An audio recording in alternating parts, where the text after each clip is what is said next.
movement's good in general, but I think, covering for someone like Teemo, that's working out very nicely. Okay, so Teemo got himself a Chalice of Harmony. And, yeah, I mean, he's just not that much of a caster. The magic resist will be good against Nunu and Annie, I suppose. And it does let him spam his blind and his mushrooms infinitely, but, I mean, I don't usually see Teemo as being a heavy-duty mana user. Yeah, I don't know.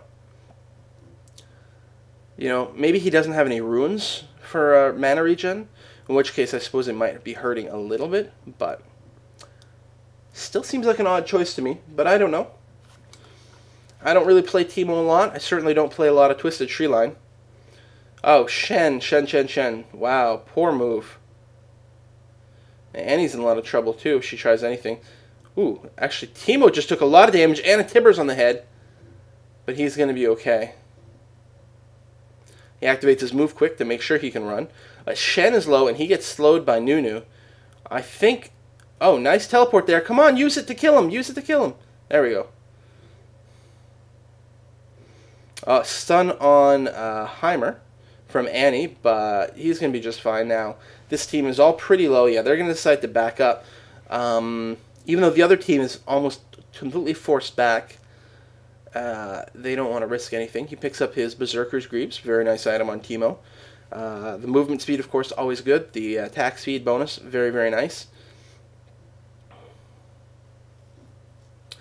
Now, since Twisted Treeline is a fairly small map, if that's an exhaust, he's in big trouble. Yeah. Because it's a pretty small map, I don't feel it's quite as urgent to get a very high-speed boot.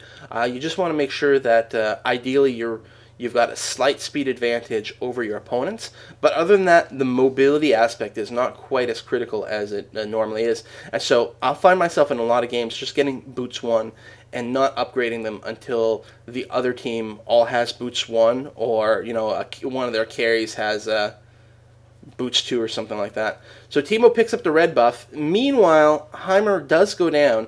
Not sure Teemo could have really done anything to save him there. And by having the red buff, he's able to come in here and do a ton of damage. Is he going to be able to catch Shen? He can still activate his move quick. And if Shen is poisoned, I think he'll go down. No. Yeah, I think Teemo needed to activate his move quick and get in there for another melee attack. Still, Shen is definitely going to be forced to teleport home, and meanwhile they've got an exposed tower here, although our friendly Shen is leaving. Oh yeah, that tower is definitely going down. One hit, dead.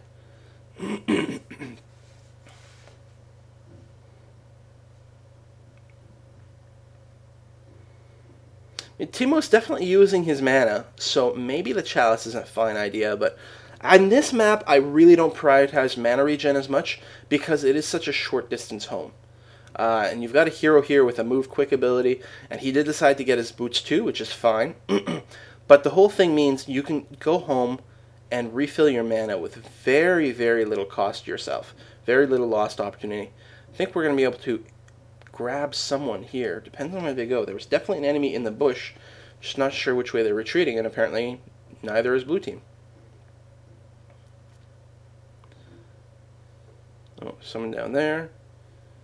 Don't know what's going on. Mushroom in that bush would be awfully nice, yeah.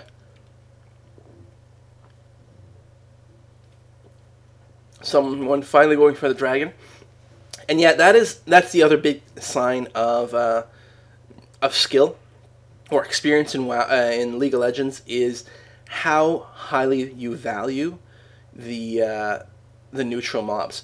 And advanced players, like if you ever watch the solomid.net live stream, very, very highly skilled players, some of the top 10 ELO, like top 10 League of Legends players in the world, post videos there. A little bit of an ambush here, but Nunu is very low, and there's a taunt there, but a lot of damage going down on these guys. I'm pretty sure Nunu could die. The question is if Teemo wants to turn around or not, and I think he should have, because nice teleport there by friendly Shen. Saves Teemo. Yeah, see, wow.